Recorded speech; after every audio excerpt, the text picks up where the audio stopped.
Okay, wonderful. Thank you. So I do want to thank you, Dimitri, for giving us this opportunity here. I want to discuss, we all know that there was a serious problem that happened during the pandemic, and especially with EI. There were hundreds of thousands of lives that were destroyed because of this issue.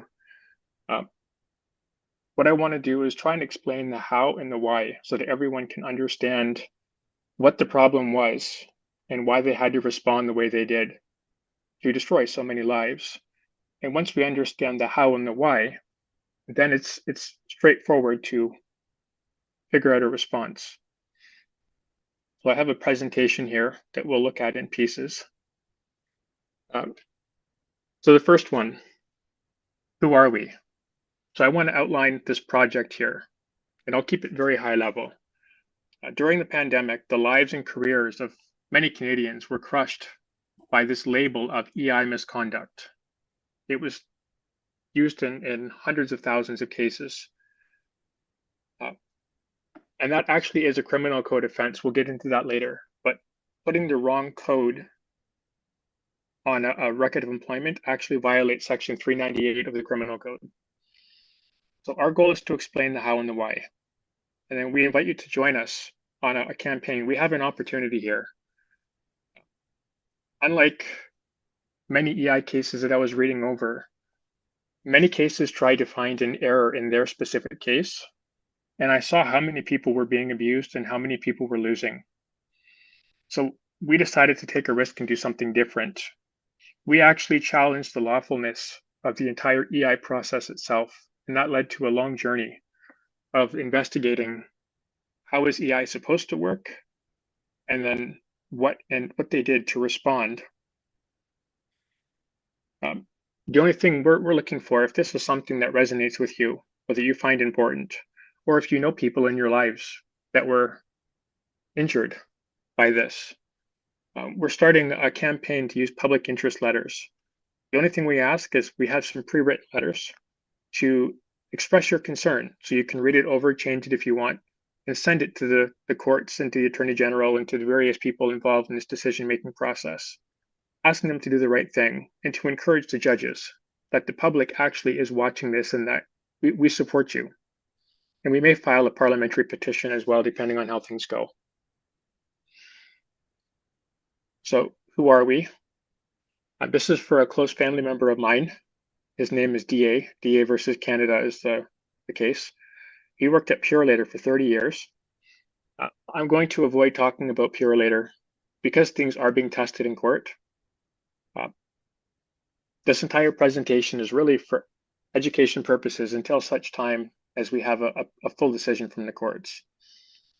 So after losing his 30-year career, he struggled to support his family with part-time low-paying jobs for the next 3 years.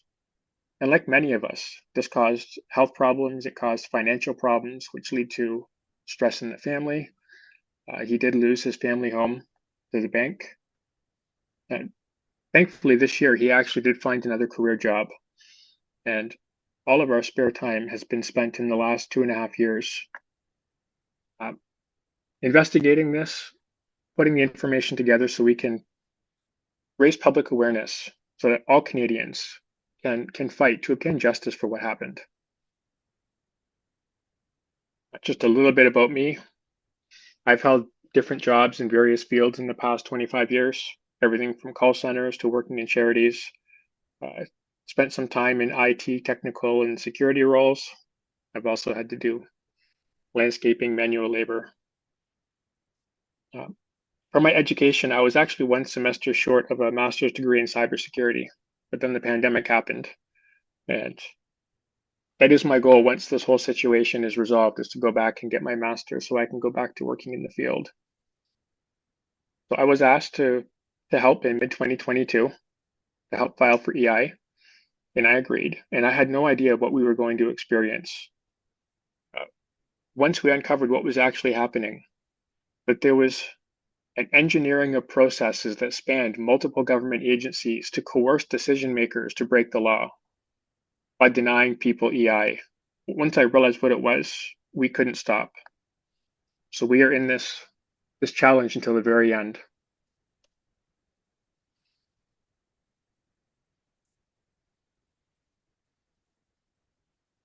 So I'm going to,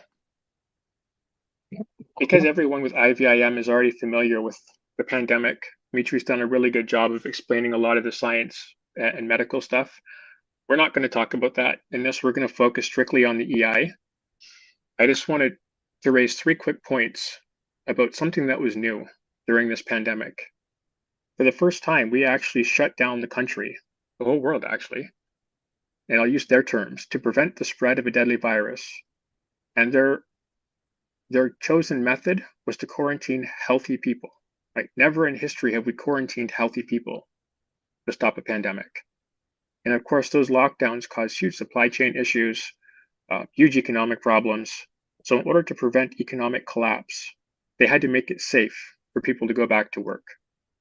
So their choice was to mandate experimental injections. That was new. And also, I think was new is for the first time, public health agencies and the media corporations joined together for a coordinated nonstop information campaign to promote a particular interpretation and medical mandates countrywide. As I go through this, I'm going to highlight big ideas. What are the main takeaways to keep through this presentation? This is one of the important ones. What happened? So here are the 3 premises of what happened in this EI pipeline. The first one, with regards to employers. Employers granted themselves the right to break the law and contracts just by issuing a policy saying they were going to do it. That is unprecedented. Employers granted themselves the right to break the law just by publishing a policy saying they were going to do it.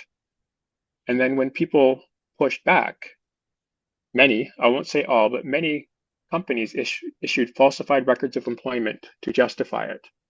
And again, that could be a criminal code offense. Another way to word this is policy over statute, that for the first time, policies have more weight than laws of parliament. So what did the governments do? They use state action to incentivize or pressure private companies to do this. Like, we are protected, right, by our charter rights and the Bill of Rights.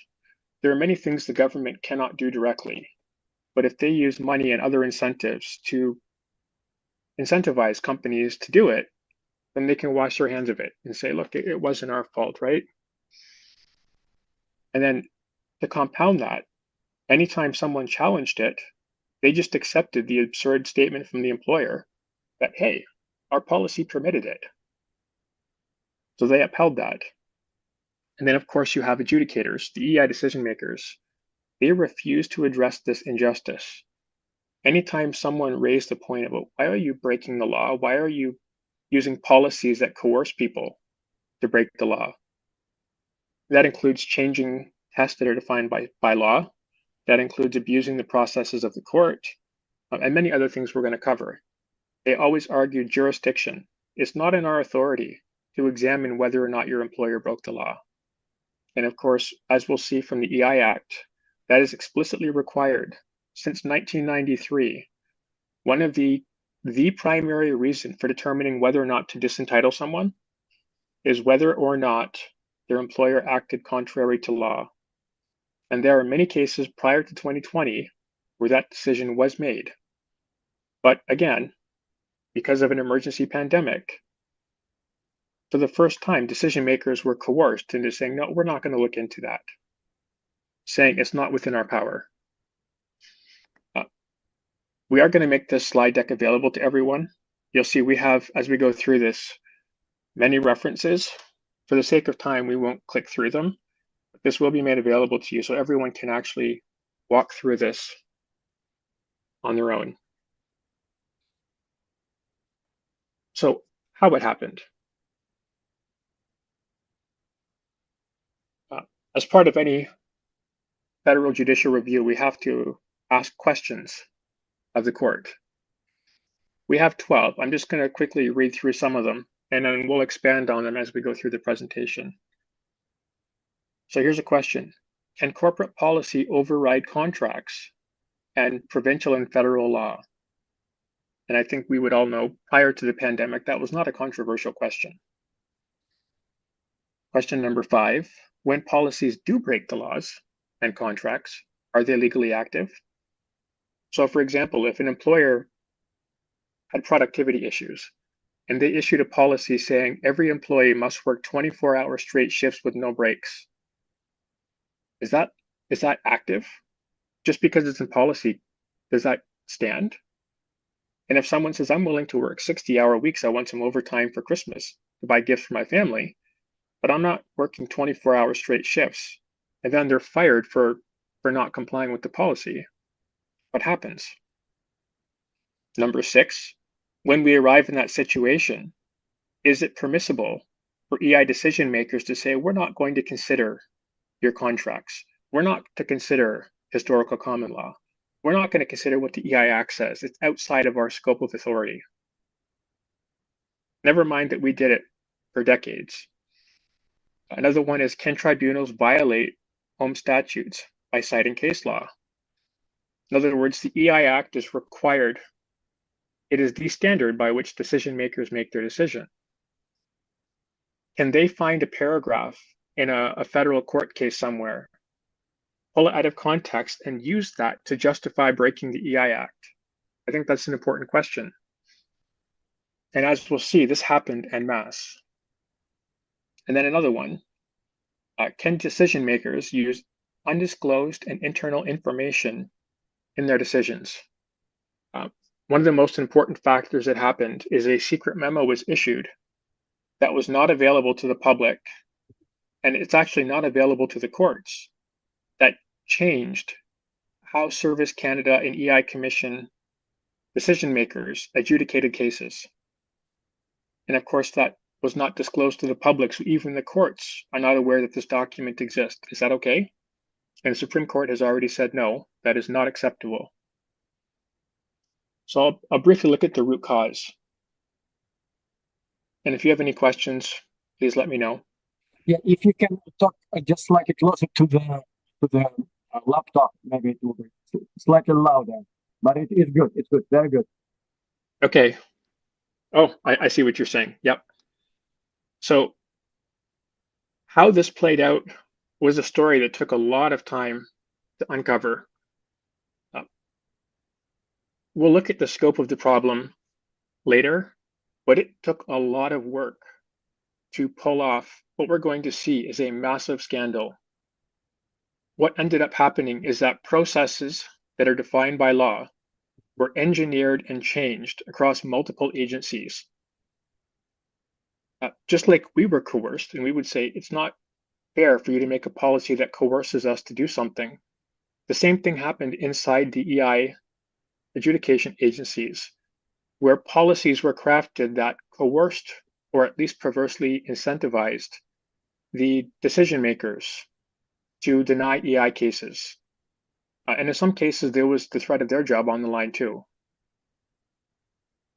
There's also a diffusion of responsibility.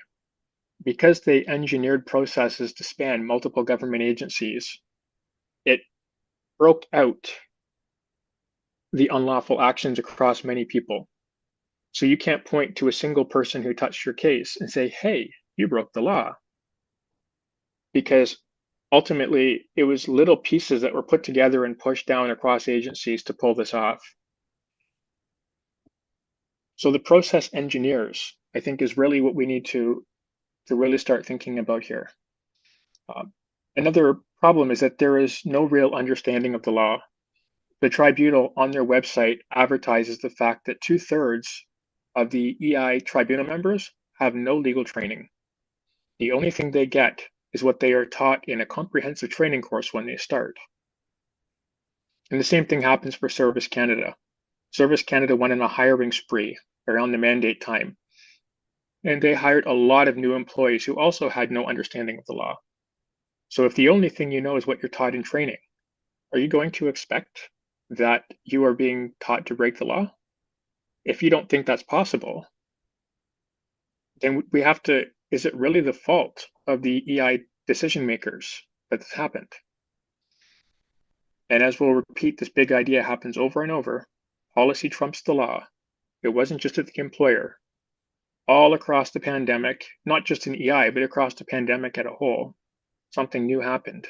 And that is, individuals granted themselves the right to break the law simply by publishing a policy saying they were going to do it. Another issue is the case management tool that is used by the tribunal. It's called Atrium, and it has a feature called decision templates, whereby chunks of paragraphs are pre-written that already have decisions and footnotes, like case law, built into it. So you can scroll through a list and you can put a template into your decision, and you can put many different blocks of these templates into your decision, which is essentially it's reverse engineering the case. Because if you have a template, I'll use contracts, for example. There's lots of cases where the employer cited the contract and said, hey, you violated your contract, therefore you have no EI. But there are also many cases where employees said, hey, wait a second, the employer is violating my contract. So they had pre-written decision templates saying, yeah, we're not allowed to look at employment contracts. It's outside of our authority. So they can pick the paragraph, they're pre-written. They can pick the pieces and stick them together that allows them to engineer the outcome they are looking for. And we have evidence that decision makers at the tribunal would, in some cases, allow, and other cases they would deny the use of contracts. In multiple cases, they were handling at the same time, which is a huge fairness problem. So just a quick high level, what were the different ways the processes were engineered? Service Canada issued a secret memo under the DESDA Act, which is the Department of Employment and Social Development Canada. There is, I think it's section 24. It allows the cabinet minister, so the Minister of Employment, to set policy agendas that are pushed down to the different agencies. So they have no force of law. They're just, what direction are we heading through policy agendas? They issued a policy agenda memo called BE-Memo 2021 that was not available to the public. And it changed legal tests. It changed the definitions of legal terms that are already defined. It changed the processes that are to be followed. It changed what it means to fact find. And it forced these employees down on Service Canada employees. And they were told, if you don't follow this new set of policies, your case is going to be escalated to management. And a really important thing to note is this policy only applied to employees who were being accused of mandate misconduct. So this policy didn't apply to everyone. It only applied to a specific group of claimants, those who did not comply with a mandatory immunization policy. Another one, I would also encourage people who were affected by this. We're going to provide a lot of details that explain. We encourage everyone to look at their own case to see if these happened to you. I can only prove it happened in my paperwork, but the statistics indicate that these errors happened in hundreds of thousands of cases. And it would be really nice to be able to gather together a list of people saying, hey, me too, this also happened to me. So the EI Commission changed facts in our case, which is potentially a sanctionable offense, right? If you're a lawyer and you're arguing something before a court, and then halfway through the proceeding, you change a fact and argue the exact opposite. So you knowingly change a settled fact in the case. That could be a sanctionable event, and that did happen in our situation. Of course, inapplicable case law was cited. Cherry picking is common, right? There's thousands of EI cases, so you find a paragraph that says something that supports your position, you pull it out and use it. And of course, if you read the whole case, it doesn't say what it says, but that small selection of paragraph makes it appear like it. They also invented a new test for misconduct that had two logical fallacies in it. And of course, under Vavilov, which is the Supreme Court binding case on how to deal with tribunal decisions. It's clear that if you have logical fallacies in your decision, it can be deemed unreasonable. They also engineered an abusive process. So processes are usually defined by statute, and when they're not explicitly defined by statute, generally the case law explains how it works. When you make decisions or pleadings or somehow interact with the case in order to avoid a required process or to inject something that is not there into the process, that can be abusive process, which, like changing facts, can be a sanctionable issue. And that also happened. It happened in thousands of cases at the tribunal, hundreds of thousands across the board. They bypassed Vavilov in many different ways. And of course, all of these things were pushed into templates, which just systematizes the errors. Which, again, we need to focus on who are the process engineers. If we hire decision makers for EI who don't have legal training and then give them tools that they click through that already have predetermined outcomes built into the building blocks, and they just fill in the blanks between the blocks, Supreme Court would say that is not a fair process. And we're going to highlight how that happened over and over and over again. I just want to briefly touch on the impact. This is another big idea that we need to think about here. Between October of 2020 and May of 2023, we pulled, that's about 2.5 years, we pulled a collaboration of stats. This is roughly the vaccination timeline.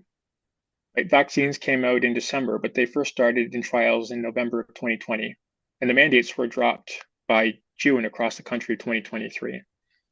So in that time frame, there were 10.4 million applications for EI, and there were 2.6 million denials, which means 25% of the people who applied were denied. I went back and looked at the 3-year block before it, so 2017, 18, and 19, for a benchmark before the pandemic. And in that case, only 15% of cases were denied, which means there was an increase of 65% of people being told no. For these statistics, for our benchmark, I pulled out, can you see my mouse? Yes, very Okay. well. So I created some charts here, and I have a benchmark for EI, and this is just the tribunal. So this does not include all the Service Canada EI commissions, because statistics show about 98% of people do not fight in the tribunal. Once Service Canada says no and the EI Commission says no, they go away. So this only counts people who continue to push and fight for justice. So in 2019, there were 988 cases of EI. Then in the first 2 years of the pandemic, when we locked everything down, there was an average of 650 EI cases per year. So there's a significant drop because people were on CERB and people were sitting at home on lockdowns and things like that. The mandates came in at the end of 2021, and we see an explosion of cases where there's now an average of 1,400 cases per year at the tribunal. And a really important thing to look at when you break it down by reason, what are the standard cases versus mandate misconduct? You can see in 2023, 41.5% of people who appealed their case at the tribunal were mandate misconduct cases for vaccine mandates. So we are not a fringe minority with unacceptable views. During the pandemic, more than 1/3 of all EI cases were based on not complying with the mandates. And you can look at the numbers here for success. So generally speaking, 20% of people who apply to the tribunal are given EI. For standard cases, it's actually 25%. When you look at mandate misconduct cases, it's less than 6%. So something changed in the process between standard cases and mandate misconduct cases that resulted in EI being denied more than 4 times as often. So here's a stat just to keep in mind. The pandemic versus the bench line before, there was more than 1 million denials that took place. And of that, over a third of them were people who were accused of misconduct for not complying with vaccine mandates in the workplace. So what is their solution? Right, they have a big problem. How do they solve it? So we'll just provide a high-level framework for how this works, and then we will walk through the individual details. Due to the pandemic, new EI processes were engineered across multiple federal agencies. Here's a big idea. These new processes compelled EI decision makers to break laws, specifically the EI Act and the DESDA Act, by denying benefits to claimants who were qualified by law. These new processes that only applied to mandate misconduct cases compelled EI decision makers to break the EI Act by denying benefits to someone who the EI Act clearly says should be given EI. How did they do it? Statutory requirements, tests, and definitions were overridden by secret memos and decision templates. These templates miscited case law and abused processes, and these were shoved into pre-written decision templates. They were already pre-written. And they used a modified misconduct test that contained two logical fallacies. Hundreds of thousands of claimants were denied. We've done the math 4 different ways. No matter how you slice it, it's between $11 to $13 billion of benefits. Now, if you look at the EI operating budget, which they publish a report in Parliament every year, there's only between $22 and $26 million in EI operating account. So if they had paid out EI to everyone who legally qualified for it during the pandemic, they would have collapsed EI. They would have had to pay out more than 50% of the entire EI operating account to these people on mandate misconduct, which is why they mathematically would collapse the EI program, and they're going to be stuck having to justify it. So they had to find a way. Just 3 minutes left for this session, and then we'll have another session. Okay, we'll just finish the slide then. We're basically done here. So again, that's a $13 billion liability. One last thing, censorship. I have here a screenshot of an event that happened on our docket in our case. It says, notice of motion contained on behalf of the applicant for a confidentiality order. Now, we are pro se, we are self-represented. There is no on our behalf. We don't know who did this, but somehow a motion was filed on our behalf, which is supposed to be signed by us, requesting that the entire case and all evidence be censored under a confidentiality order. We didn't do this. We don't know who did it, but that just gives you an idea of what we're dealing with here in the situation. Once all of our evidence and arguments were docketed, somehow, somewhere, someone inside the system on our behalf tried to silence our case. So we don't know who it was. This is not about assigning blame, but that just shows you I believe it's a good end for this session, but it's impossible. It should be possible for you to find out who exactly, claimed they're working on your behalf. Do you think you will be able to find it? We are going to try, but for strategy reasons, we don't want to anger judges because it's very likely a court staff member. We don't know for sure. We thought that trying to push for this answer prior to having a hearing might prejudice our case, right? So we are planning on investigating this after we have our decision from the courts. And one more question that I have. So secret BE-Memo, it's the key evidence which you will be talking about, I guess, in the next episode. But what BE stands for? Secret BE-Memo? For business engineering. Okay, it is so it's your acronym. It's you developed this acronym, yes. Yeah, it's an internal acronym in Service Canada. It's the management department that issues policies that determine how the EI process works.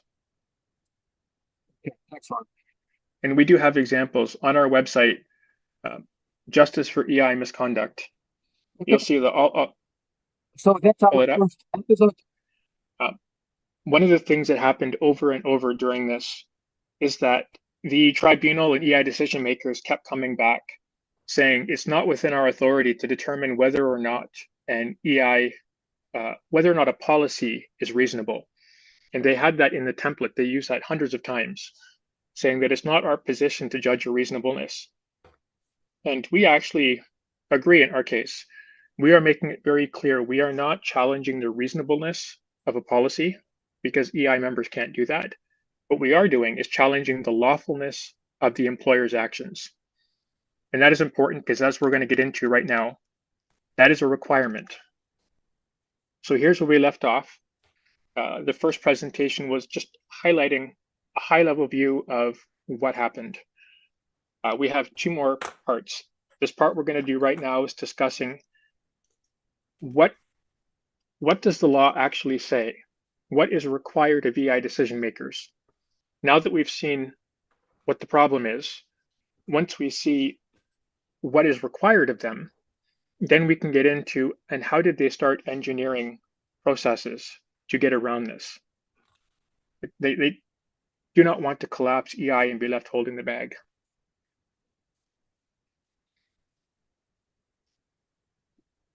So here we go. We're going to look at what is required of EI decision makers. Briefly, in 1993, there was a Supreme Court case called Rizzo Shoes. It was an employment insurance semi-related case. In the Supreme Court, they came out with a new version or a new way of testing how processes work. And in it, they said that the proper way to understand the law is to actually look at the entire law in its context. And that includes looking at what Parliament said when they were creating the law. And in that case, they actually went back to the Parliamentary Hansards to prove what the ministers and parliamentary secretaries and directors of EI meant when they were writing the law. And they established that since 1993, the precedent is when you're making a decision that's based on a question of law, you have to consider the entire context of what Parliament intended when they wrote it. So there has never been a Rizzo analysis of this section of the EI Act before. So that is actually what we did. We spent a huge amount of time going through thousands of pages of parliamentary Hansards, pulling out what was actually meant by this. So a brief history of EI. In the 70s, EI was socialized for the first time. It was universal. So you could assault your boss, you still got EI. Then, of course, we have free trade, we have deindustrialization, and we have a collapse of our manufacturing base, which leads to a lot of financial problems in the 80s. That led to unemployment increasing significantly by over 50%. That led to a very detailed study. Both houses of Parliament, the House and the Senate, conducted a 2-year investigation, which resulted in more than 4,000 pages of parliamentary Hansards, where they are discussing how are we going to deal with EI, considering we have a budget crisis, we have an unemployment spike. So in 1990, they came up with Bill C-21, and it did two important things. The first thing it did is it removed federal funding. So from the 70s up until 1990, EI was split 3 ways. It was paid for by the employer, by the employee, and also contributions from the budget from the federal government. They removed that because there's a huge budgetary shortfall. Now, it's important to understand at the time this was happening, 11% of people were on unemployment. So that means 1 in 9 of all adult Canadians were on unemployment. It was a very difficult time. So, of course, when you have a program that is already losing a lot of money, and then you withhold billions of dollars by saying we're not going to fund it anymore, you can imagine what happens, right? It came close to collapsing EI. The other thing it did is introduced this concept of just cause. during the 80s, 70s, and 80s, in labor law, they began to develop this concept of just cause. In other words, if you lose your job, what are justified reasons for losing your job versus unjustified reasons? And it largely applied to settlements when someone was terminated wrongfully. So in 1990, they introduced this just cause into the EI Act, and it was just a short penalty. So if you did not have just cause, you would just lose a few weeks of your EI. So you still qualified, you just got less of it. So 2 years passed, so 2.5 years. We're now in 1993, and EI is in a crisis. They have now lost $1.7 billion because the unemployment is so high and they stopped paying out that it was going to collapse the system. So they released an emergency budget, and in their budget, they dropped some changes to the EI policy, which had never been done before, where you're changing how a program works inside a spending bill. And they dropped this change on the House the day before Christmas, the Christmas break, and they were supposed to vote on it when they came back. And that caused a huge controversy. It was the most controversial change in the history of EI. It resulted in many protests and sit-ins across the country. For instance, there was a 50,000 person protest in minus 25-degree weather in Montreal. It was documented 6 times in the Hansards that there were coordinated sit-ins at MPs' offices. The police had to arrest people across the country because of violence. When people realized, so this change they dropped in the bill was to deny someone EI without just cause. Again, up until 1990, if you had just cause, if you did not have just cause, you would just lose a few weeks of pay.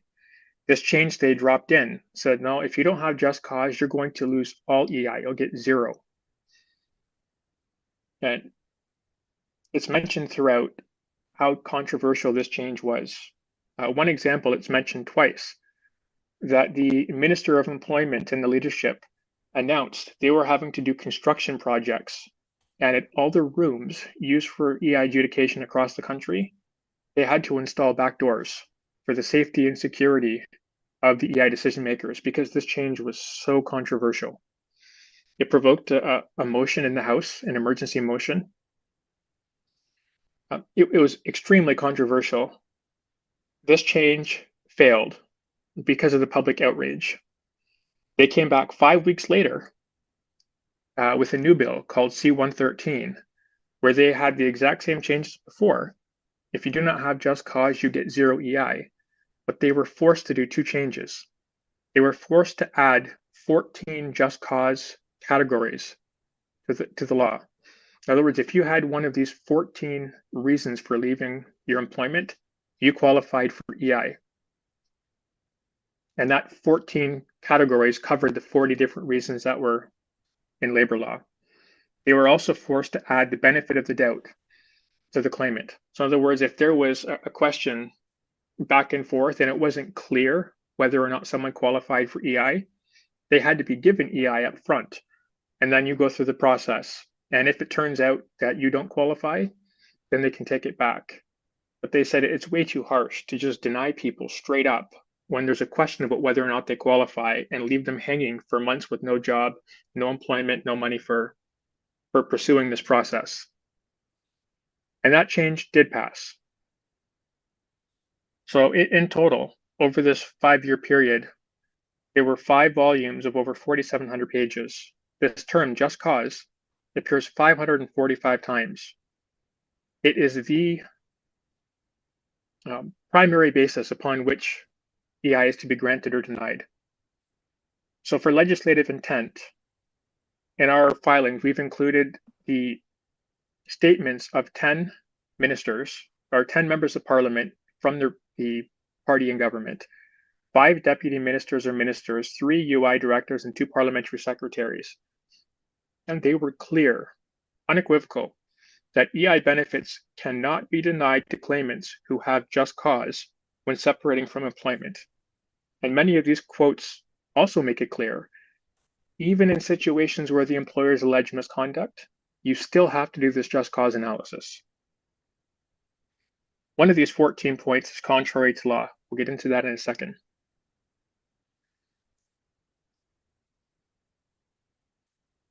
So here's section 29 of the Employment Insurance Act.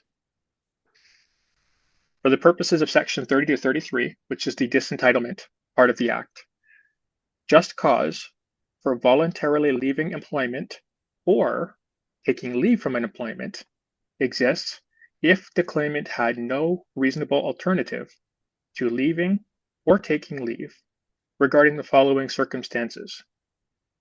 And there's four we've argued, but one is the important one. Number 11 is when practices of an employer are contrary to law. If your employer is doing something unlawful and you can show how that directly leads to your separation from your employment, then you qualify for EI. And there's many cases up until 2020 where that analysis was done. I think an interesting side note is during the pandemic, they actually applied this contrary to law test for masks.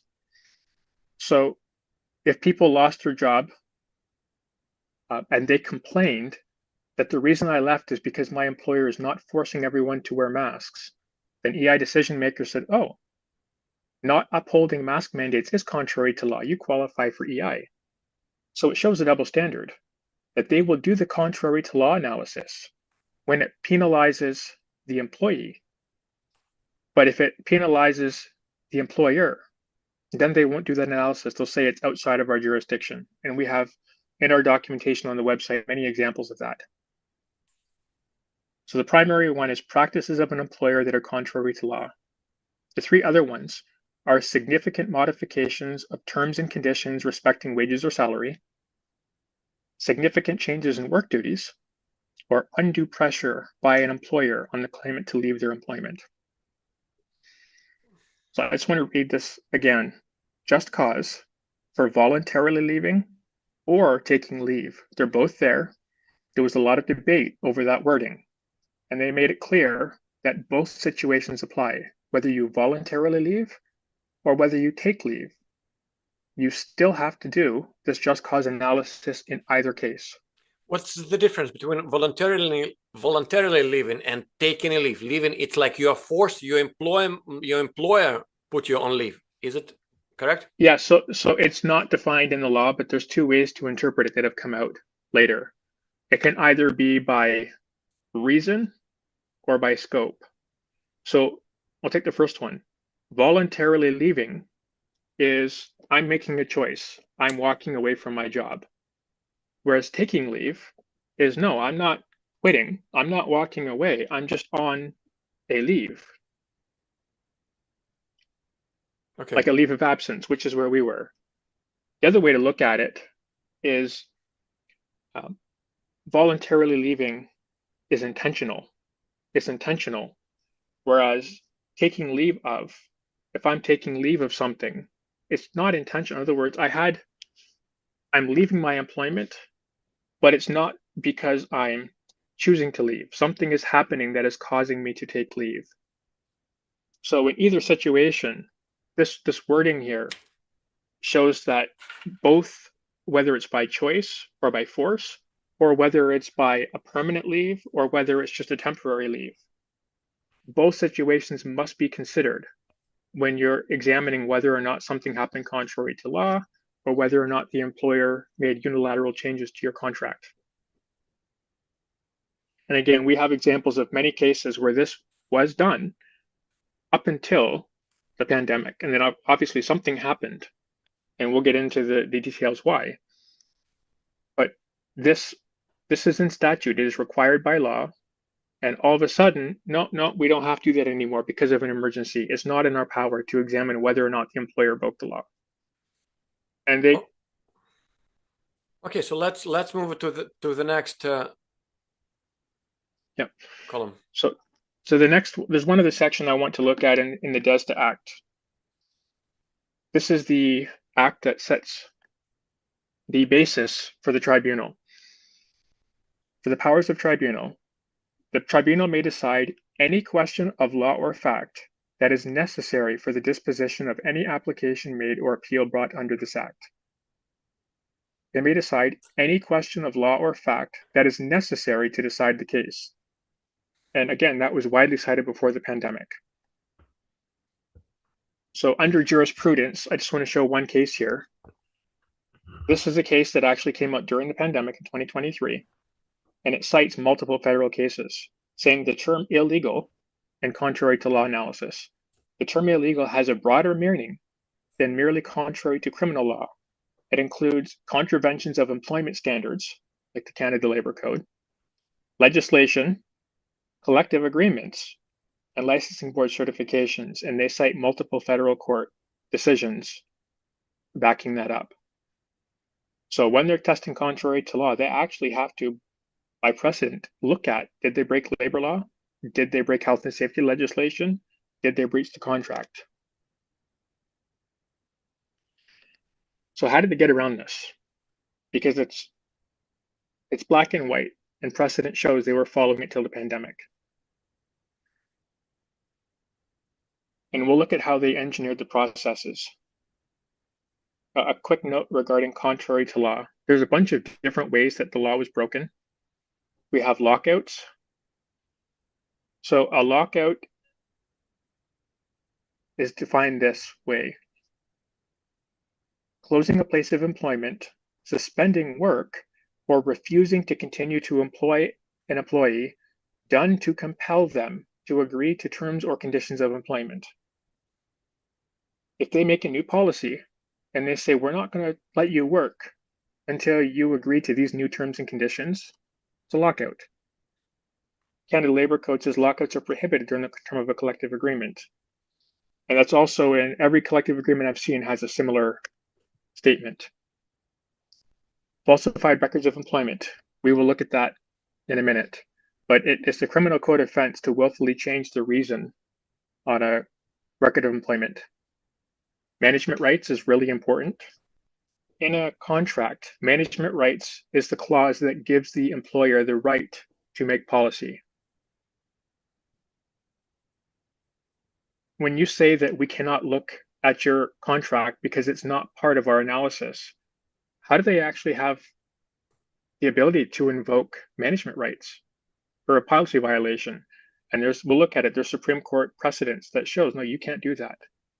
And of course, there are other violations of provincial laws, health and safety laws, consent laws, and so on as well.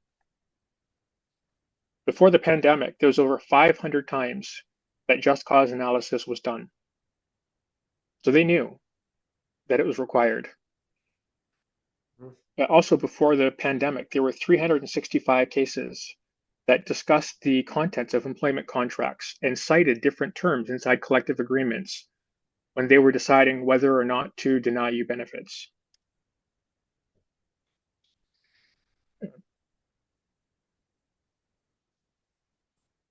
Here's a section from the Employment Insurance Act. Section 51. When the Commission finds an indication from the documents that the loss of employment resulted from the claimant's misconduct, you must give them an opportunity to provide information and take it into account when determining your claim. That is right in the EI Act. Their policies define that.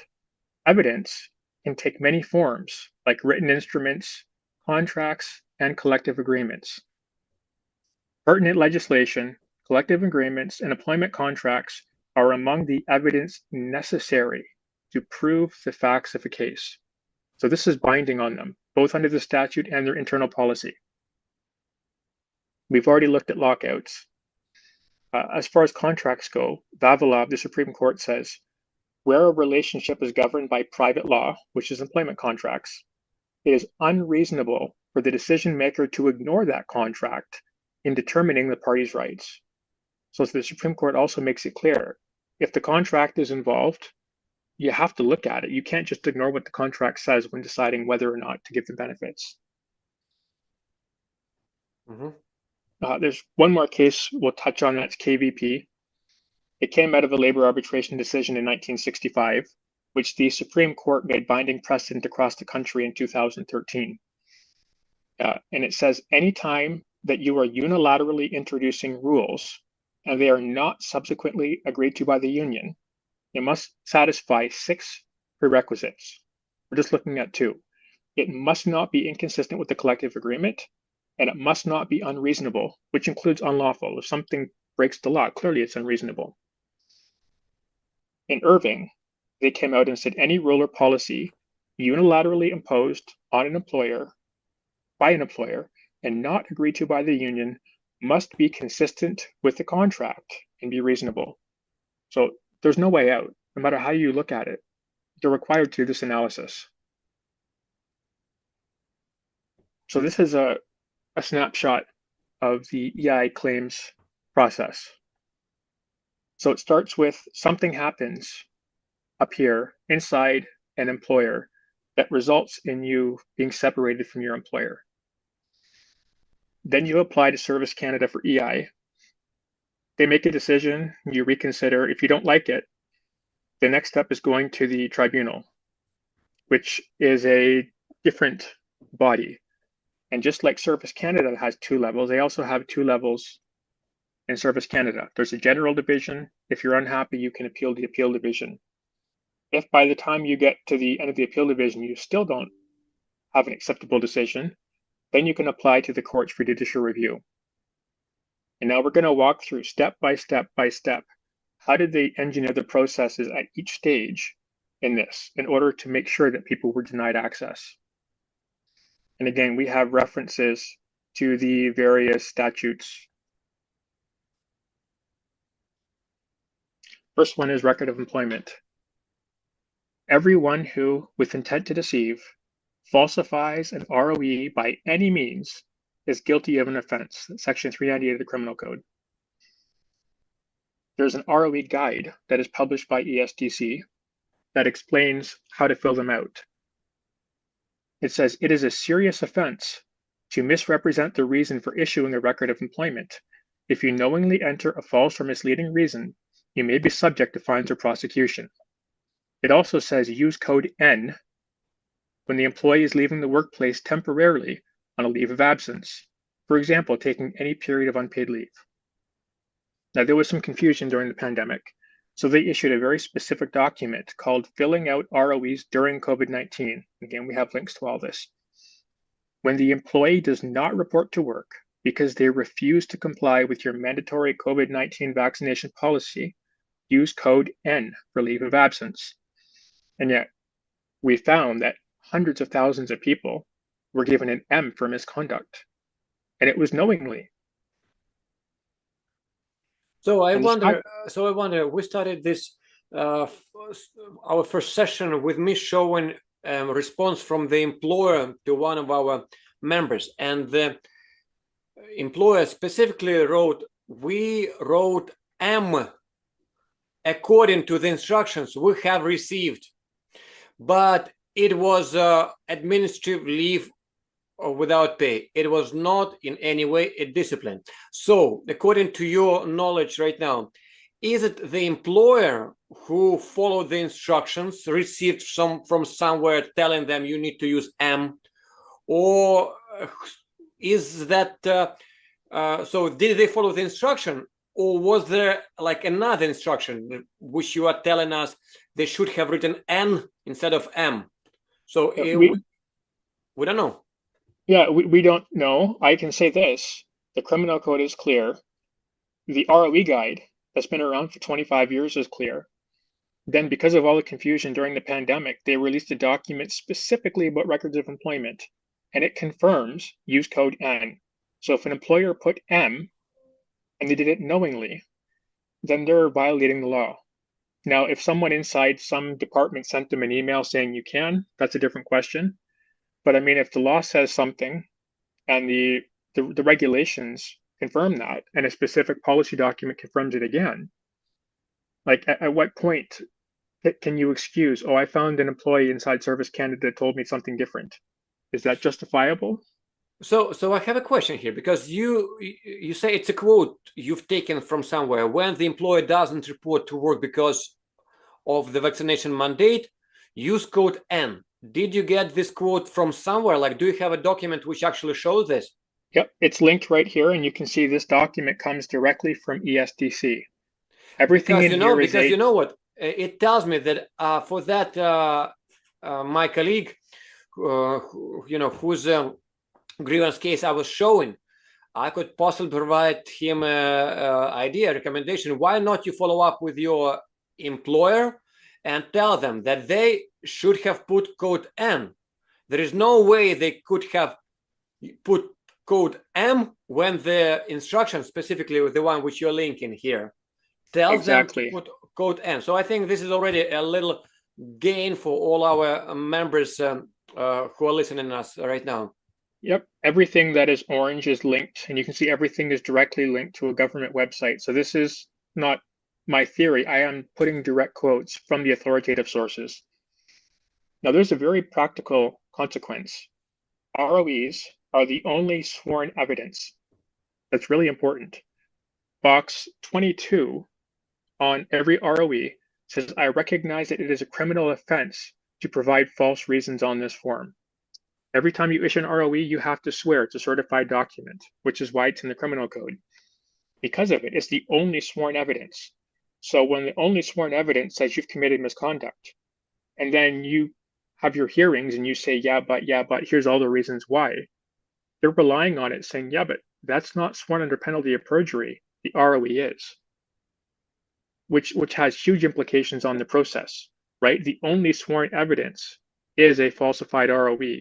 Everything else from interviews and so on and submissions are not sworn. And there's significant impact on it. I'll just list two here. It avoids premiums.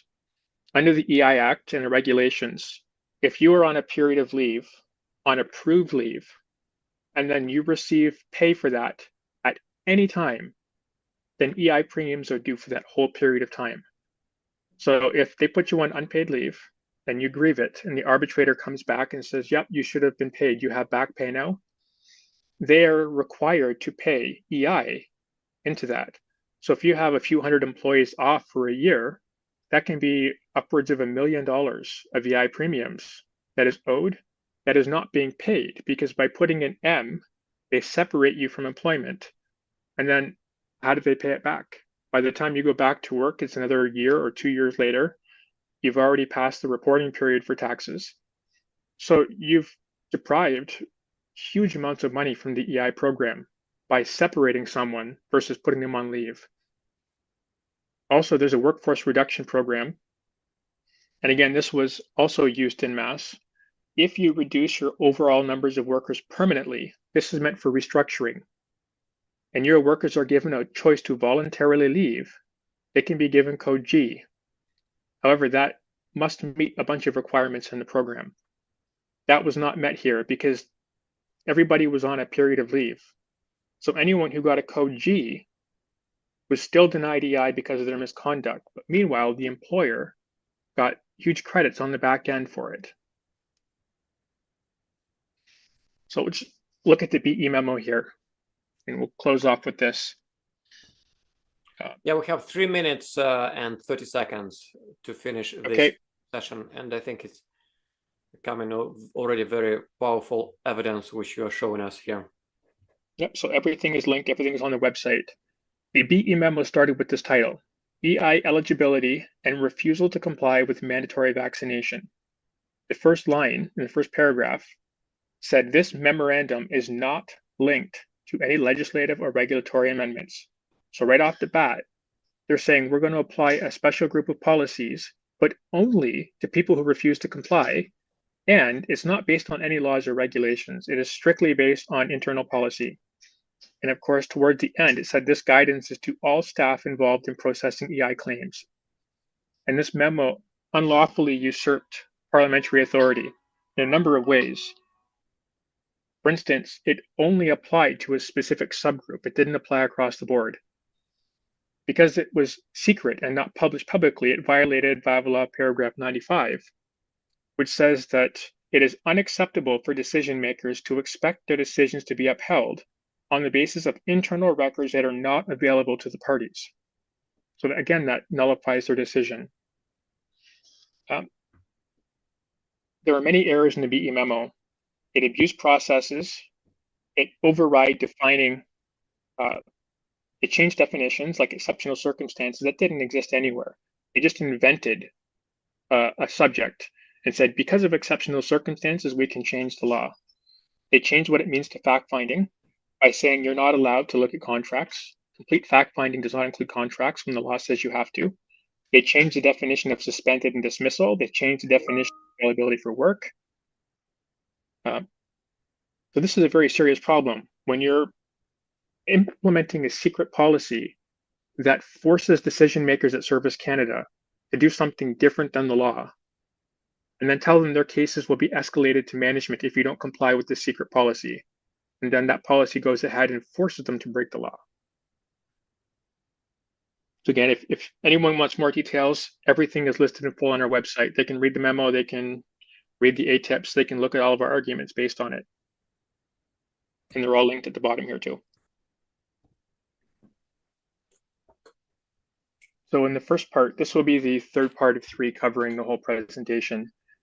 The first part, we looked at a general summary of the case. In our most recent part, we looked at what does the law actually require of EI decision makers, and we began to look at this process here. How did they engineer the decisions at each step along the way? And we had looked, the last thing was at the BE-Memo. So we can get into that more in our question and answer period, which we will have a separate session looking at solutions, what we can do, and answering common questions. And again, we have lots of information, including the BE-Memo on our blog. Everything is linked at the bottom.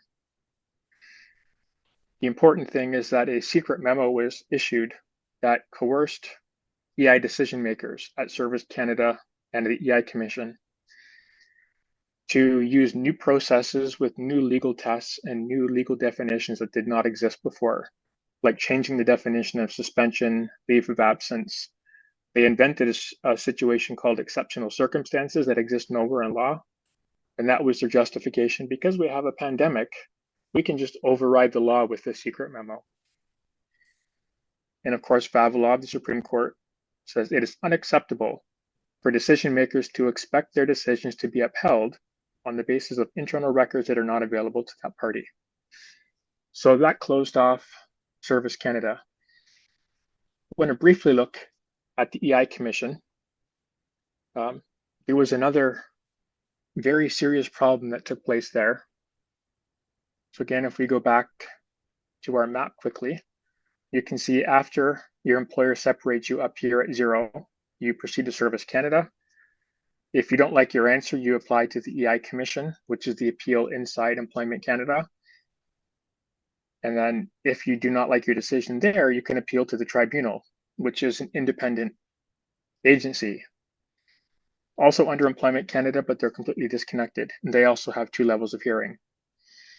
I want to briefly discuss what happened here in between the EI Commission and the Tribunal.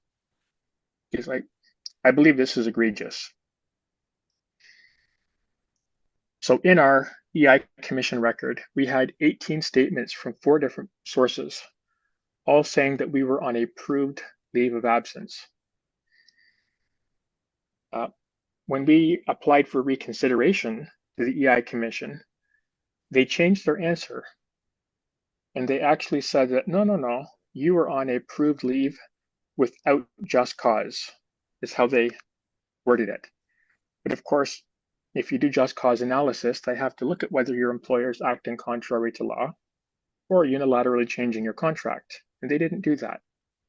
So they knew that when we applied to the Tribunal, their decision would have to be overturned, because if we're on leave without cause, but you don't do the cause test, then how can your decision stand? So when we applied to the Tribunal, the EI Commission, in their arguments to the Tribunal, sent this. The attention of the Tribunal is drawn to the fact that a clerical error was made in the notice sent to the claimant. The notice indicated the claimant was on a leave of absence, but it should have said he was suspended due to misconduct. Now, this is the first time the word suspended is used anywhere in the record. It does not appear in the EI Commission record.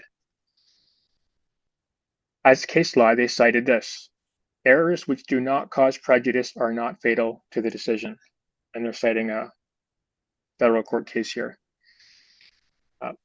I encourage everyone who had issues with EI to look at this themselves. This can be considered changing facts, which can be sanctionable, right? When your final decision is you're on leave without just cause, and then when that decision is appealed and you know you're going to lose because you didn't do the just cause test, to say, oh, we just made a typo. It should have said suspended due to misconduct. This is It's egregious and it unbelievable. needs It's to be called out. unbelievable. It's really unbelievable. People Yeah, are trusting what they've heard. Okay, you take leave of absence, no. And then they change it secretly behind the scene, calling you all bad names. Okay. yeah, and a clerical error is like a typo. If you put July 1st instead of January 7th because you reversed the numbers or you misspell someone's name, that's a clerical error. Changing your final decision, and the reason they did that is because people can dig into this on their own. Leave without just cause is Section 30 in the EI Act. By changing it to suspended due to misconduct, they actually changed the applicable section of the EI Act, which has a totally different set of tests and definitions. So this clerical error was actually changing your final decision, changing all of the analysis that must go into it, and then saying, oh, you don't have to consider it because it's not fatal. Don't look into it, just accept the fact that it was a mistake. So we'll leave it there, but that's an important one that I think other people should check their own documents to see if that also happened in their place. So now we're leaving Service Canada and we're going to the Tribunal. So a brief background here. The tribunals had a bunch of different iterations, and around 2014, they went through a major restructuring where the law was changed, the form and rules changed. They went from being a board to having tribunal members, and they had a multi-year study from KPMG, a major business corporation, who analyzed all the different problems that were going on and proposed solutions, right? How do we improve the tribunal for Canadians? One of the things they did is built a new tool called Atrium, which is a case management tool for following the flow of cases. I want to just read something from a report from 2018. These date codes, the first two numbers is the year followed by the month. So this report was issued in July of 18. Between fiscal year 16 and 17, the tribunal launched 5 new releases of its case management system called Atrium. Capacity was also enhanced with new features like assignment tools to transfer cases back and forth. Here's an important one. Efficiency was further improved by developing decision templates pre-populated with legislative text related to the issues at hand. So we're going to look more at this later towards the end of this section, but they have templates are pre-written paragraphs that already have case law and footnotes attached to it. So of course, if you're citing a case that requires a case to be dismissed and you're putting it in a template, by default, when you insert that particular template into your decision, it already is determining the outcome of the case. So again, this is important. They're claiming it's for efficiency, but what they're doing is they are pre-writing reasons that already have case law and footnotes that determine the outcome built into it. And then they click a button, or it could be machine learning. We don't know exactly how the templates are inserted, but somehow they have a library of templates that they will pick and choose from to insert into the decision. And this is important because, again, 2/3 of tribunal members do not have a law degree or legal background. That is a quote from the tribunal's website itself. So I just want to pull a couple. They have different reports they issue. And I want to just discuss a couple of points about how these templates work and how they're received. First, they talk about plain language. There's 3 reasons they give for these changes. One of them is to increase capacity and efficiency, to make things flow faster, to get more cases out in a time period. The next one is readability and consistency. People were complaining that I don't understand legal terms or the decisions contradict each other. So they wanted to standardize their decisions. And of course, they wanted to give plain language training to make things simpler. So plain language training is about clear communication. How you design your decision is important. The wording, structure, and design all contribute to readability. So there's your pretext for plain language. Here's how they describe templates. A solid structure will serve as the backbone for your decision. Recent decision templates in Atrium give you solid examples. So they are saying these templates form the backbone of the decision. Here's another one, and this all comes from the style guide. Decision templates help you with readability. Here's a command. Make sure you use the most recent decision template. Use templates so that your decisions are consistent with other decisions. Why? Because decision templates have benefits. They often set out the legal test. So here again, both in the report and the style guide, they are saying their templates, which you must make sure you use, set out the test in advance. Now, they did a study of how effective these templates were. They had 15 months where they trained people on templates, and then they studied the differences in their writing. And the sample size here is the whole tribunal. They didn't pick a couple. So here's an evaluation that took place. Tribunal members first received plain language training in January of 18, then subsequent sessions or supporting tools, and 15 months of practice before this study began to sample their decisions. This is really important here. Some tribunal members expressed challenges in applying training recommendations, particularly those delivered by non-legal professionals or those inconsistent with templates or internal messaging. When they were done this study, they surveyed the entire body of tribunal members and asked them this question: what additional training or support would you like? The number one problem, 48%, 24 out of 50 tribunal members said, I need help with decision templates. Why? Well, when you have templates that are inconsistent with training, or the templates are inconsistent with the internal messaging you're receiving, like in policy memos, what do?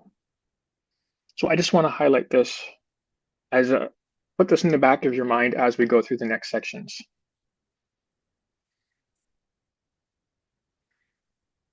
The next thing we're going to look at is case law. So of course, tribunal members are bound by federal court decisions. They're not bound by their own internal decisions. So something new happened here in the pandemic, which has two parts. They found 5 cases. Now, just as background, there were about 500 federal court decisions that came out on EI since the EI Act changed and the tribunal came into effect. So they found 5 cases that they used out of context and cited them 2,500 times, and they put these cases into templates. So you can see here a list of the names, the paragraphs, and the number of times they were used. These are important because in all 5 of these cases, the claimants admitted to breaking their contracts. So just an example, Lemire, he was selling contraband cigarettes at work, which is a criminal code offense, and it was cited 110 times. So in all 5 of these cases, the judges explicitly said, hey, this is why we're denying your EI. You broke your contract. And in all cases but one, they actually broke some sort of provincial legislation or the criminal code as well. After citing what these 5 people did, the judge says, we are not going to investigate the employer because you broke your contract. Right? If I willfully break my contract, there's no need to investigate what happened. So here's a brief example. If I'm accused of assault and I stand before the judge at arraignment and I say, Your Honor, I'm guilty, there is no trial. Because if you admit to being guilty, then you make your plea agreement, but you're not going to investigate the situation because you're admitting guilt. If you say to the judge, Your Honor, I'm not guilty, I didn't do this, the very next thing they do is schedule a trial, right? We have to fact find, we have to cross-examine, we have to determine whether or not you actually do what you're accused of doing. So the tribunal, or whoever develops the templates, found 5 cases out of 500 where the judge says, we're not going to look at what your employer did. Why? Because in all 5 cases, they intentionally, willfully broke their contract and some sort of legislation. So in all 5 cases, misconduct was proven, right? Why are you investigating if the person admits to guilt? So they pulled this out of context. They pulled this sentence that says, we will not investigate your employer, and they put it in templates, and they spit it out 2,500 times as justification that, hey, anytime the word misconduct comes up, look, we found a case where the judge says we can't investigate your employer, so we're not going to investigate the employer, even though the EI Act requires them to consider whether or not your employer acted contrary to law. And the most important thing about this, if this stands, our case will become precedent. That from now on, anytime anyone at the tribunal attempts to do this, they're going to point to our case and say, hey, look, in DA versus Canada, the courts looked at it and said, that's okay, that's perfectly acceptable. Now, this could be considered abuse of process. Here's a quick definition. To abuse the process is to misuse or pervert regular court processes, not justified by the underlying facts, to gain an unfair advantage. When you take a sentence that says we're not going to investigate your employer, and you remove it from its context and say, hey, anytime there's a claim of misconduct, we can't investigate your employer, that's abusing the process because the EI Act requires them to look at that. And here's the Supreme Court in Baker. If claimants have a legitimate expectation that a certain procedure will be followed, this procedure will be required by the duty of fairness. So the EI Act says you must look at whether they acted contrary to law. Baker says if you don't do that test, then you have violated procedural fairness, which is grounds to overturn your case.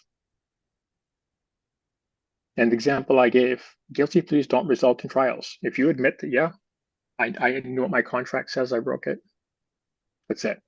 If you say, no, I'm not guilty, then by definition, there must be fact-finding to determine whether or not you're guilty of what they're accusing you of. So again, these are all shoved in templates. So there's a reason for that. So we're going to look at the test. We just looked at the 5 decisions that allowed them to justify abusing the process. Here's the other half of it. So again, parity. One of the judges says the employer's conduct is not a relevant consideration. Why? Because parity was, he failed a urine test at work. It showed that he was either high or had been recently high. It's against his contract. It violates provincial health and safety. He worked on the oil fields with heavy rigs and cranes. They fired him. So this brings us to the misconduct test, which has logical fallacies in it. The Supreme Court makes it clear in Vavilov that reasonable decisions must be rational and logical. The rationality of a decision can be questioned if they exhibit clear logical fallacies, like circular reasoning, false dilemmas, or absurd premises. So here's the 4-part misconduct test they apply to us. Did the claimant willfully violate a clear policy, knowing the consequences? Not, just to be clear, there is no such thing as a misconduct test in EI. Over the years, different judges have found different requirements. For instance, if your actions aren't willful, it can't be misconduct. If the policy wasn't clear, it can't be misconduct. If you didn't know what the result would be, or the policy wasn't applied consistently, then it can't be misconduct. So this test was meant to protect people accused of misconduct by saying, hey, you have to meet all of these elements, and if any one is not possible, then you're not guilty of misconduct. We're going to look at how this plays out. Here's the syllogism. The employer terminates a worker alleging misconduct. You broke your contract or policy. In misconduct cases, apply the test, the 4-part test, with something new for the pandemic. Ignore the employer's actions. How? We just looked at it. right? They pulled that paragraph out from these 5 cases saying the employer's conduct is not a relevant consideration. So they tacked that on. And if the claimant meets all 4 parts of the misconduct test, then they're guilty of misconduct and denied benefits. They're missing the word alleging here. This is where it becomes a logical fallacy. So I provided examples. We talked about an employer who implements a policy saying all employees have to work 24 hours straight with no breaks because we have huge productivity problems. So let's apply this modified misconduct test. The employer terminates X, alleging, hey, you only work 12-hour shifts, not 24. In 12-hour shift cases, apply the test, and new for the pandemic, ignore the employer's actions. Claimant meets all 4 parts of the 12-hour shift test. Therefore, X is guilty of working 12-hour shifts, 60-hour work weeks, and he's denied EI. This is absurdity, right? It comes down to ignoring the employer's actions. They've tacked that into the test. And that actually is a logical fallacy. I'm going to quickly switch to presenter mode so that we can see the definitions of these two. So begging the question, or petitio principii, is an informal logical fallacy that occurs when the argument's premises assume the truth of the conclusion in the body of the syllogism. So for example, if we say at the beginning that all cats are black, and then we arrive at the end and say, therefore, all cats are black, we've never actually looked at, are cats black in the middle? That's petitio principii, because you've just assumed the premise in the conclusion. Here, the employer terminates a worker alleging misconduct. Hasn't been proven. They do this test, which abuses processes by intentionally not looking at what the employer did, which is required by law, and they come out to the end saying, therefore, you're guilty of misconduct. So they have assumed the allegation of misconduct, and nowhere in this 4-part test are they looking at, is it lawful to lock someone out of their job? Is it lawful to coerce an irreversible medical treatment against people's will? They're purposely sidestepping that by tacking these 5 cases into the middle of the test, saying, yeah, we're not going to look at whether your employer broke the law. So this is important. This is a logical fallacy that undermines the logic. If this green part here, ignoring the employer's actions, was gone, you would run through the employer terminates X, alleging 12-hour shifts. 12-hour shift cases apply the test. Okay. Did the employer act contrary to law? Yeah.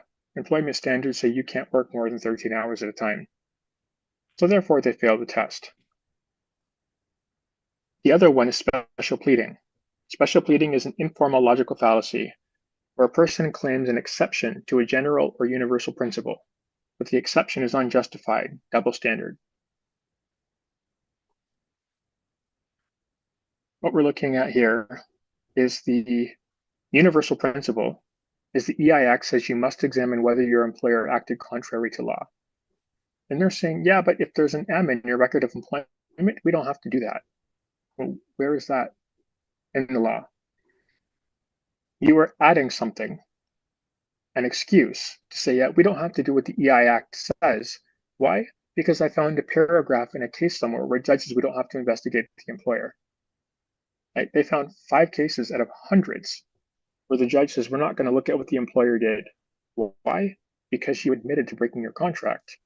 They pulled the sentence out, shoved it in templates, and then used it as justification to change the misconduct test. I mean, this is absurdity, right? What they're really saying is, I'm sorry, Mr. X, we cannot consider your employer's unlawful actions. Why? Well, because you committed misconduct. And we're saying, but wait, the only reason I'm supposedly guilty of misconduct is because they broke the law, right? What they are doing is they are determining your guilt in an alleged misconduct. Instead of looking at the allegations of misconduct, they're determining your guilt based on the company's unlawful actions, while simultaneously saying, hey, because you're guilty, we can skip the statutory requirement to investigate whether your employer acted contrary to law. We'll have to wrap up soon this presentation, and we'll discuss more about this code M, because I have a letter from one of the employees where they said it's for sure it was administrative leave. It has nothing to do with misconduct. Your misconduct is not mentioned, but your ROE mentions code M.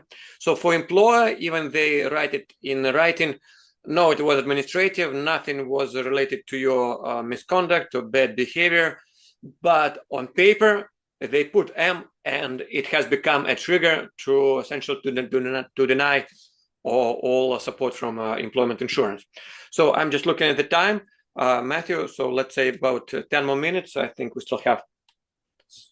Yep. I just want to examine the templates, and then we're good for this presentation here. Then we can spend some time looking at solutions. So again, they've created an escape catch. Anytime you put an M in a record of employment, you've made it impossible to qualify for EI, even when they break the law. So I want to quickly look at how these templates work, because it's one thing to explain them, but when you see them, it becomes much more clear what happened. So I'm going to switch my sharing here. Stop sharing, and I'm going to pull up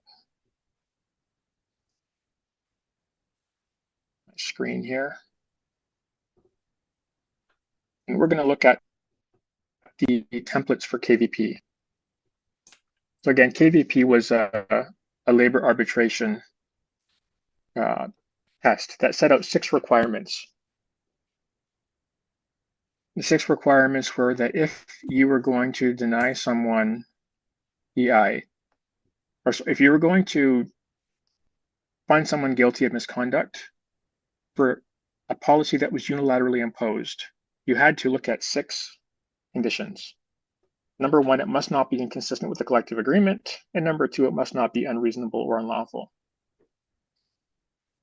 Of course, this was both, right? The Supreme Court codified this labor law test across the country in Irving, saying any rule or policy that is unilaterally imposed by an employer and not agreed to by the union must be consistent with the collective agreement and be reasonable and lawful.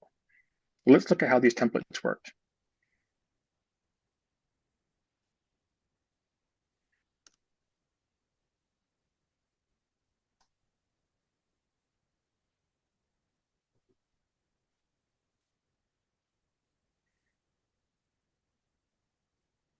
So you can see I've got a search here for anything with the word KVP in it, and anything that says unilaterally impose or unilaterally bring in, and even if the union disagrees. And as you can see, there's 10 search results here. In a unionized setting, an employer may unilaterally bring in new policies or rules, even if the union disagrees. This is what is known as the KVP test. You can see here. Yes. This exact same. The test arises out of arbitrator Robinson's decision. Yeah. The test arises out of arbitrator Robinson's decision. Yeah. You can see this same thing happens over and over. Yeah, exactly the same phrase, exactly the same case mentioned. And as you have highlighted, this case is irrelevant. Right. And I have a warning, we have 10 minutes from now. So let's make sure this is very important. So they used irrelevant cases, and they automate the process. So they remove the human decision. Essentially, the human, there is no more even opportunity for a human clerk in employment insurance to do anything. And I've seen this issue everywhere. Like everyone is just doing their job. They're just following the instructions. The process is already established. You just come to work, you push the button, and another life is wasted. And it's even worse. I agree, that's really bad, but look at the next thing I'm going to show you. So these templates are all cited by tribunal members to justify denying EI, because in all these cases, the claimant said, hey, my employer unilaterally imposed a policy on me that broke my contract. So they came back and said, no, they can do anything they want, even if the union disagrees. But there were a lot of people that said, hey, I read KVP. KVP says you can't find me guilty of misconduct if the policy violates the contract. So they have have a bunch of templates saying this. These templates totally contradict the other ones. So here's another long sentence. This legal test was developed in the context of employment and labor law, and I didn't find it helpful in interpreting the EI Act. You can see the same thing happened here. And there's more. So they had templates that directly contradicted each other. If someone says, hey, like they broke my contract, they use a template saying, sorry, KVP gives them that right. If someone said, hey, KVP says you have to examine whether the policy broke the contract, then they have a template that says, yeah, but this legal test came from labor law and it's not helpful in determining EI. So they can pick the contract they want that gives them the decision they want. And it also applies to footnotes. Interesting. I found that our union legal office is also sending very similar responses to all our members. I received dozens of complaints from members where the union essentially didn't want to support their grievances, recommending against filing grievances. And it seems like they're using exactly the same template, exactly the same cases. And in fact, we're going to have a separate session examining those cases which are used by the union, because members have no legal background, and the union tells these 5 cases are telling us that you have no way of winning, so we are recommending against filing the grievance. That's it. And they're doing it on using our membership money, which we are paying for them to do that against us. It's unbelievable, but that's how the union seems to be working and using our money against us. Okay, your slide here. Yeah. One more screen after this. I just want to show the templates also apply to footnotes, right? So they have a case that says this is why KVP does not apply EI misconduct. And you can see this is footnote 2. Yes, yes. This time it's footnote 12. This time it's footnote 15. That's right. Right. So everything is blocked together. The KVP test includes footnotes and case law and citations.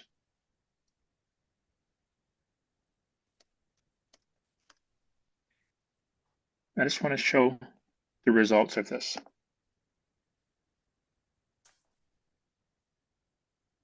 As you can see, there were 24 cases that cited KVP between 2022 and 2024 December. So that 3-year period of mandates. I want to show you something. Appeal dismissed. Application for leave to appeal refused. 24. Look at this, 24 results. Every single time KVP appeared in a case from 2022 to 2024, it resulted in the case being denied. And you can see the template over and over and over. And yeah, over it's automated. The whole process is full automated. Yes. Right. They're reverse engineering. And according to the Supreme Court, reverse engineering decisions is not acceptable. It can result in your case being overturned.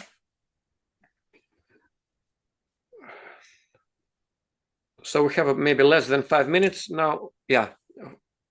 Let's see.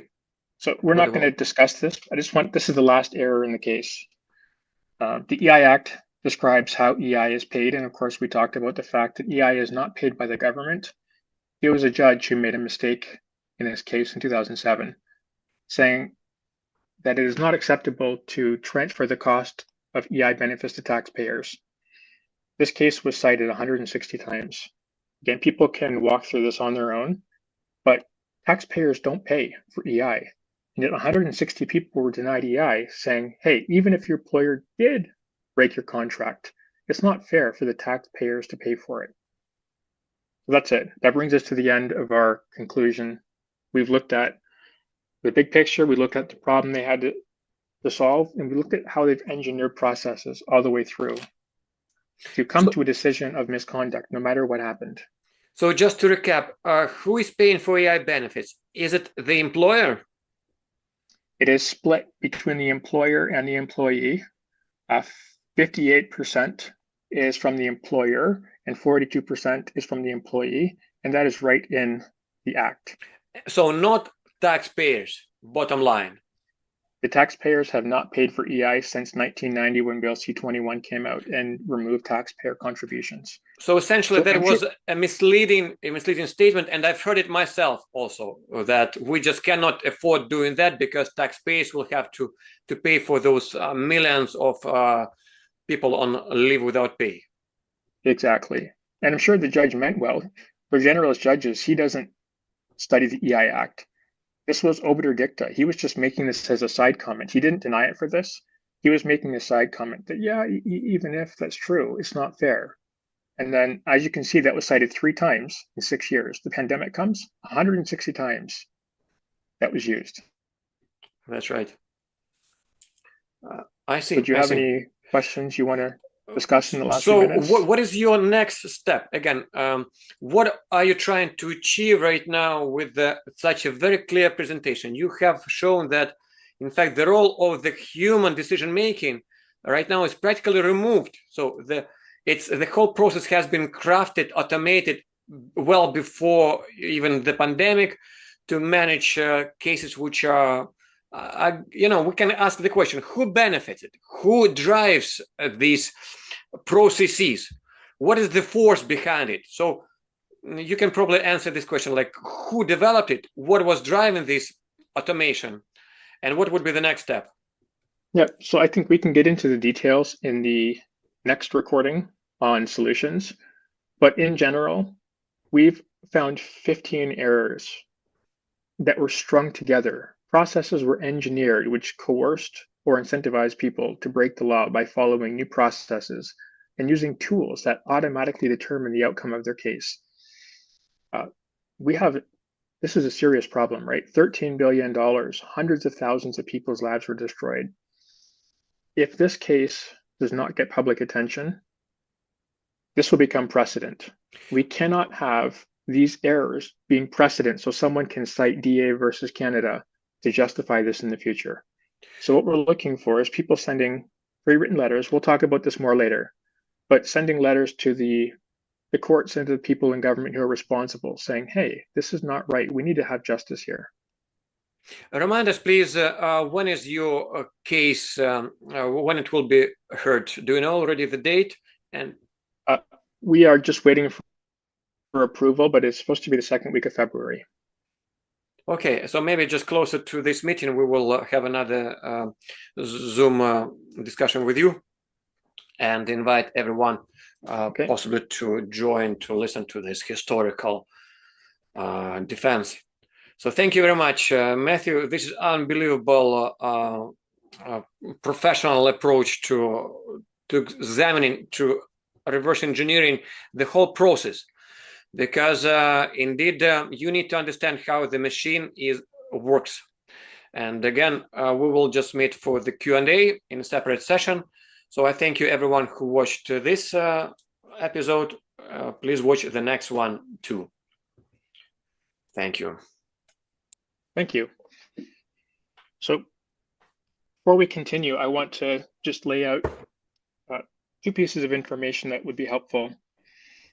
We are time constrained because of this recording. There's only so much we can do. So we're going to be sharing this PowerPoint with everybody that has a lot more information.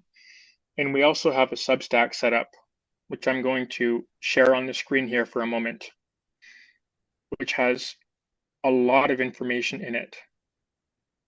Now I see. Okay, perfect. So this website is justiceforeimisconduct.com. It's also linked in the PowerPoint, justice_eimisconduct.com. And we have a lot of resources in here. We've broken out, our factum was 180 pages. We've broken a lot of it out and split it. So, for example, we have court files and presentation. So you can get a copy of our court documents that we filed.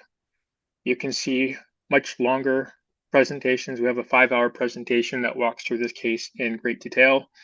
And then we have short little clips that deal with the different errors. We also have a press release. If you know anyone that's interested in learning more about this, this is something that you can share with people. Here's an example of what it looks like. Short one page.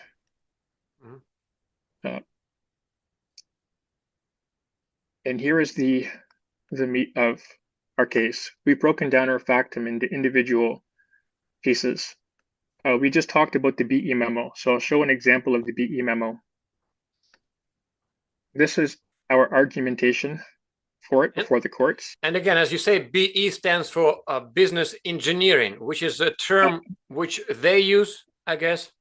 Yes, business expertise. That is the name. Oh, business of the expertise. department. Okay, that's a very interesting term altogether. Business expertise. Okay.